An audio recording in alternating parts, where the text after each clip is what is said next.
Nicolas Razdishvili, here we are again. You have reclaimed the title. How does that feel? The best feeling, second time, it's a history.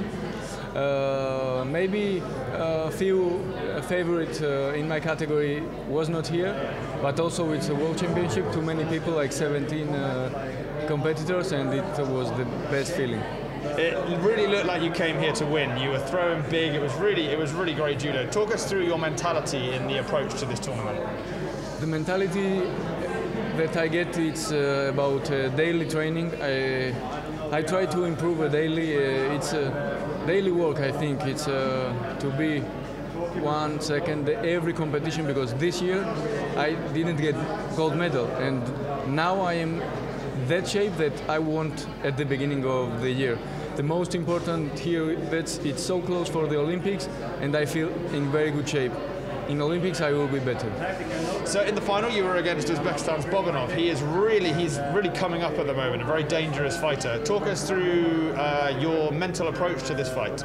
Yes, he is one of the fastest in 90 kilograms. He's too fast, and I need to stop him at the beginning. It was hard to stop because he's too explosive, but with my power I can stop him a little bit, and then when he gets tired I had one opportunity to counter and get it. Yeah. If not, it will be later, but that was the moment that I take it.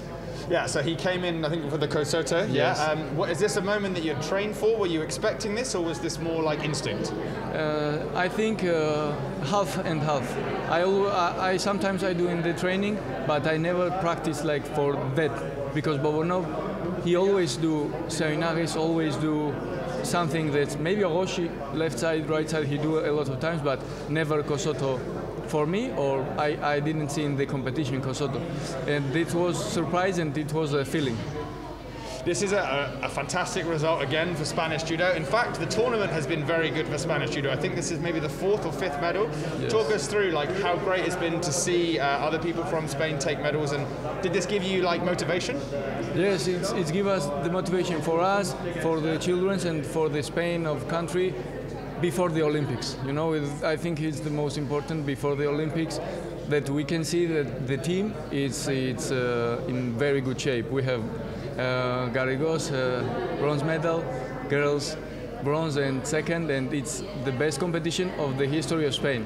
It's 4 medals, and now we are in top level by medals. It's the best competition of the Spain history. So you are obviously one of the favourites for the Olympic title, and as you said, there were some of the top guys in your category and in other categories that weren't here. What drove you to come here to fight for the world title? In terms of like, it's obviously you can only peak so many times, so why come here? To see my shape, because it's I said again, it's 1 month, and I want to feel that feeling of the competition if I am going good. And this gives me some tips to every time we need to improve. This is my mindset that I need to improve. Also I win, but I want to be better and to improve more things. But I'm in a good shape. This is why I come here. As part of your prize, you received a smartwatch from Huawei. Tell us what you think about this prize and how you're going to use it.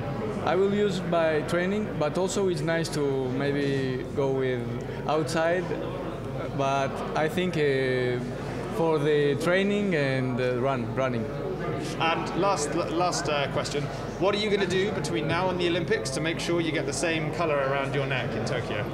What are you going to do, like mentally, physically, between now and Tokyo to make sure you get the gold in Tokyo? It's a hard question. It's hard to know what I need to do, but I need to speak with my physical training coach, my coach of judo, and we need to get together, see all the games, all the match, and start on Monday again. Thank you so much, Nicolas. Thank you so much. Congratulations.